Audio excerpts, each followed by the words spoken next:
Oi, gente! Oi, meninas! Tudo bem? Vamos lá para o nosso estudo dessa semana, né? Hoje nós vamos ler o estudo 13, né? Nós vamos falar um pouco sobre o dia de juízo, o juízo final, né? O juízo é o título do nosso estudo, da nossa aula. Mas antes da gente começar a nossa aula, vamos orar para que Deus venha abençoar e falar conosco através dessa palavra? Senhor, meu Deus e meu Pai, muito obrigada por esse dia, Pai, obrigada por essa semana, Senhor Jesus. Pai, eu peço direção nesse estudo, Senhor Jesus, que não seja eu falando, mas que o próprio Espírito Santo fale com cada um de nós, através dessa palavra. Espírito Santo, desde já eu te peço e te agradeço. Perdoa os nossos erros e as nossas falhas, nos conduza, meu Deus, no caminho que leva à salvação. Amém? Então vamos lá, o estudo de hoje vai falar um pouco sobre o juízo, como eu falei, é a continuação do estudo da semana passada, né, do 12, que a gente aprendeu sobre o santuário de Deus. O juízo, um fato bíblico indiscutível é que todos os seres humanos de todos os tempos enfrentarão o julgamento de Deus. Disse Salomão, porque Deus há de trazer a juízo todas as obras, até as que estão escondidas, quer sejam boas, quer sejam más. E Paulo confirma, lá em Eclesiastes 12:14, pois todos compareceremos perante o tribunal de Deus, Romanos 14:10. De que modo ocorrerá esse julgamento? Sob que critérios ele estará fundamentado? Quem é o juiz? Como podemos ser absolvidos? A Bíblia nos responde todas essas perguntas. Primeira pergunta: para onde foi Jesus após sua ascensão? Para onde o Senhor Jesus foi depois que ele morreu e ressuscitou após sua ascensão? Hebreus, capítulo 8, versículo 1 e 2, Hebreus, capítulo 9, versículo 24, Apocalipse, capítulo 1, versículo 12 e 13 tem a resposta. Para onde foi Jesus após sua ascensão? Foi atuar como ministro no santuário, foi atuar como ministro do santuário e do verdadeiro tabernáculo que o Senhor erigiu, e não o homem lá no céu. Nós aprendemos na semana passada sobre o santuário, né? Na época de Moisés. Então, depois da morte e ressurreição de Jesus, o Senhor está atuando como ministro do santuário celestial, que ele mesmo erigiu, né?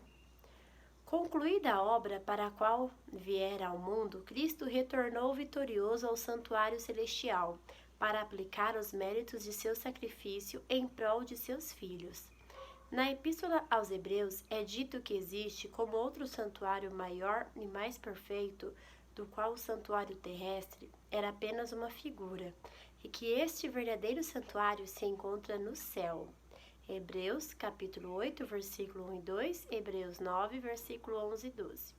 O objetivo dessa carta do apóstolo Paulo é chamar a atenção dos cristãos para Cristo e seu sacerdócio no santuário celestial. No livro do Apocalipse, encontramos referências ao santuário celestial, lá em Apocalipse 4, versículo 5, Apocalipse 8, versículo 3, Apocalipse 11, versículo 19 e Apocalipse 15, versículo 5. Você vai encontrar referências sobre o santuário que existe lá no céu, onde Deus atua. Então, para onde foi Deus após a sua ascensão, após a sua morte?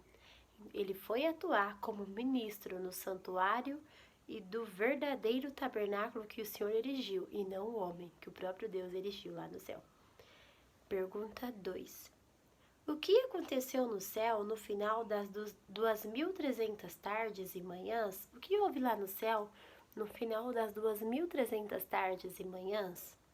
Daniel, capítulo 8, versículo 14 e 17, Apocalipse, capítulo 14, versículos 6 e 7, Apocalipse, capítulo 11, versículo 18 e 19 e Apocalipse, capítulo 10, versículos 7 e 11. O que aconteceria no céu no final das 2.300 tardes e manhãs?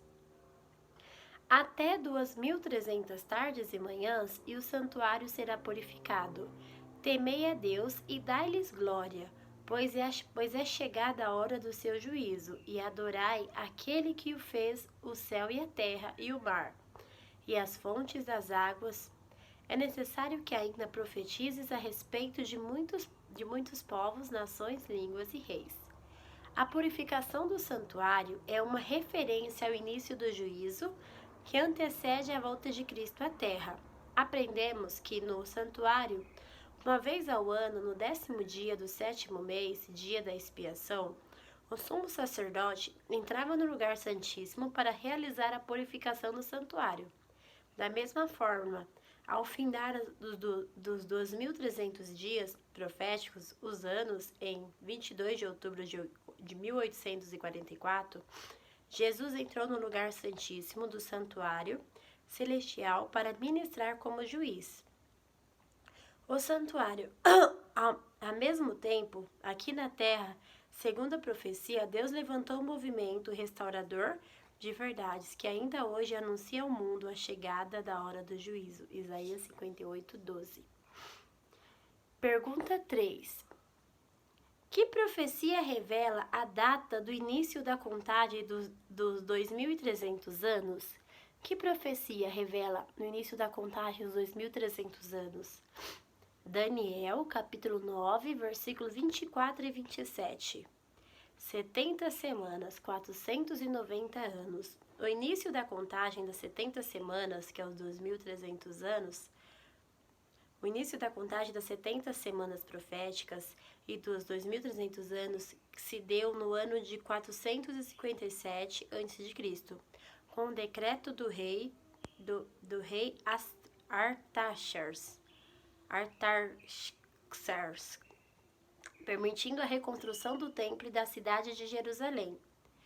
O santuário celestial começou a ser purificado a partir dessa data, o que significa que o ministério de Jesus estaria entrando na última etapa de seu sacerdócio, ou seja, a do juízo final. Pergunta 4. Qual é o papel de Jesus no julgamento? Qual é o papel do Senhor Jesus no julgamento? Evangelho de João, capítulo 5, versículo 22, Daniel, capítulo 7, versículo 9 e 10. Qual é o papel do Senhor Jesus no dia do nosso julgamento, no dia do julgamento? Jesus será o juiz, isso mesmo. O propósito do juízo é a vindicação do caráter de Deus perante o universo através do julgamento da humanidade, a começar pelos que já morreram, determinando a recompensa dos salvos e a destruição dos ímpios. Apocalipse 11, 18.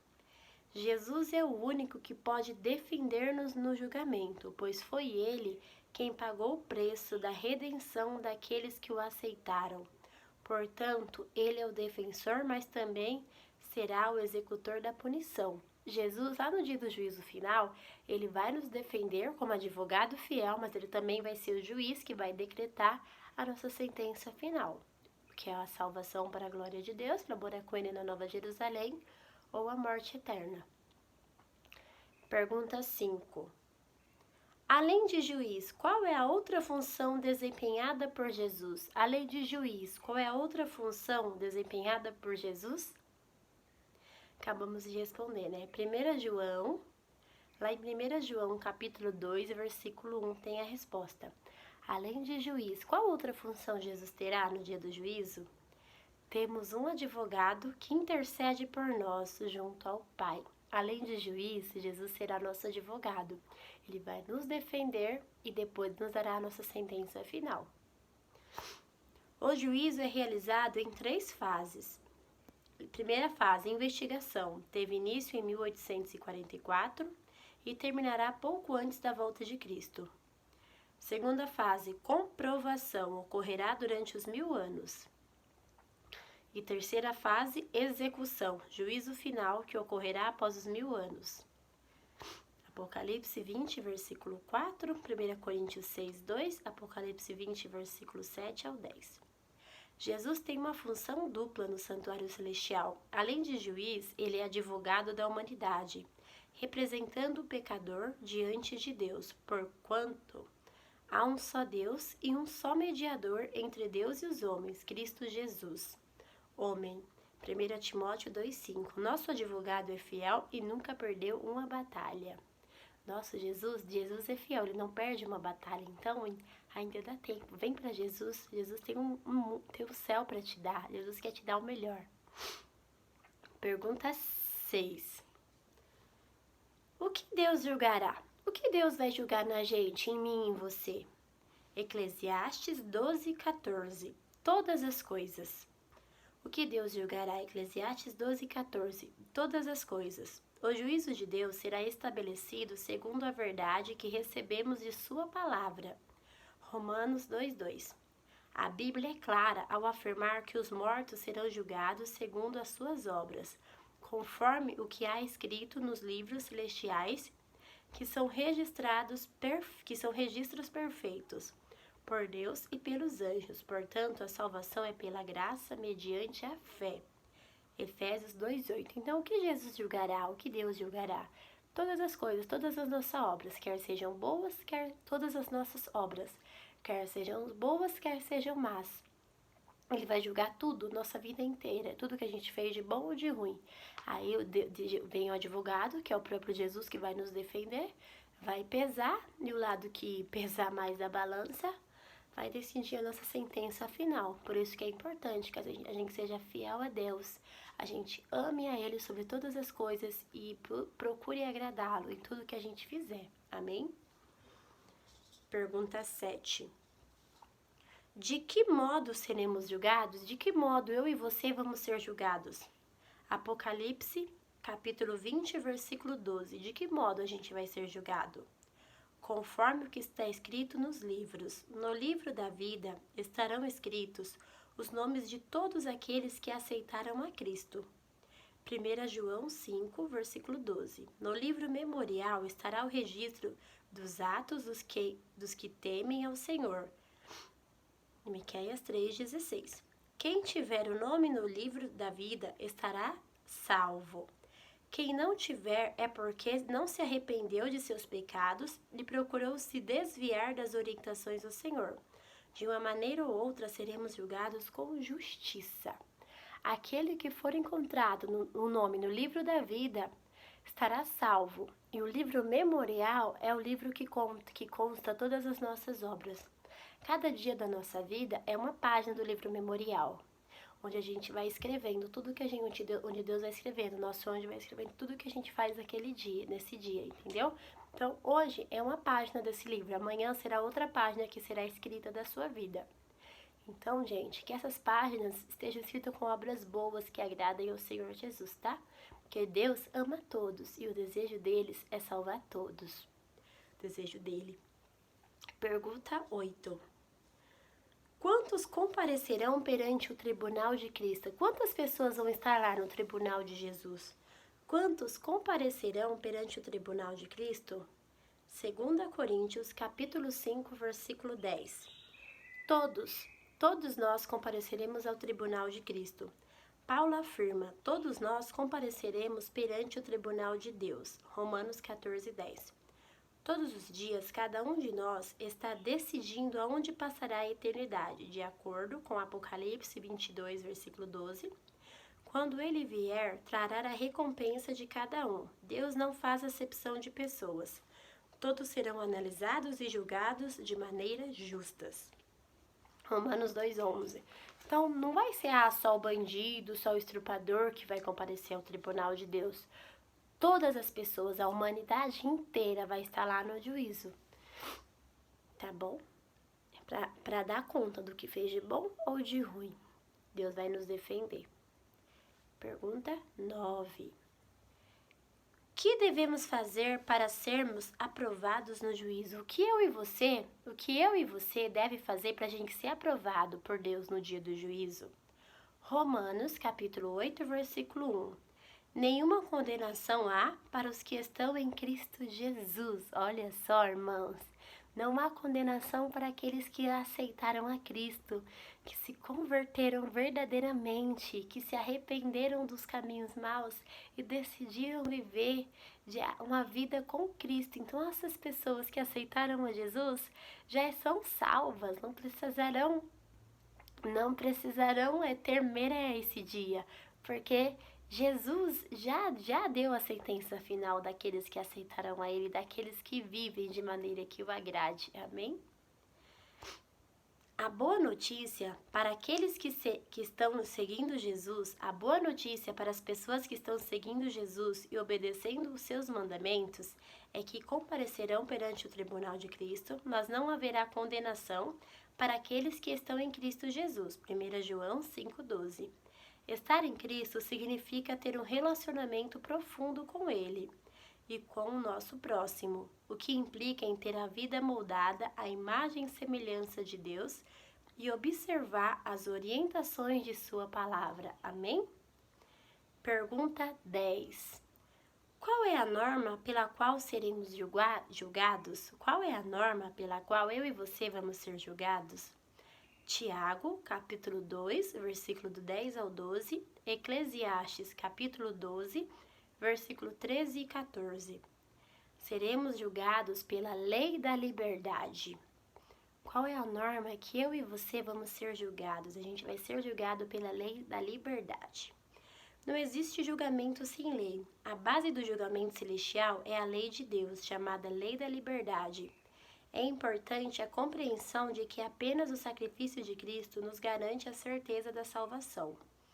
Não somos salvos devido à nossa obediência, mas obedecemos porque fomos salvos. Primeiro Deus salva e depois pede obediência. Êxodo 20, versículo 1. Ao obedecer às orientações divinas, somos poupados de muitas dores, sofrimentos e problemas.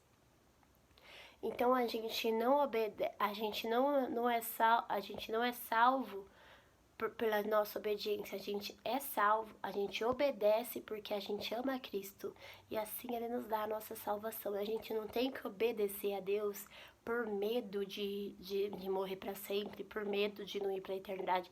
A gente tem que obedecer a Deus por amor a Ele, porque foi por amor que Ele morreu por nós. Foi por amor que Ele derramou até a última gota do seu sangue, por mim, por você. Foi por amor.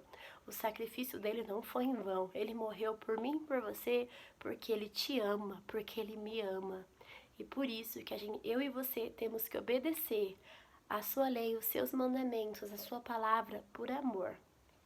Amém?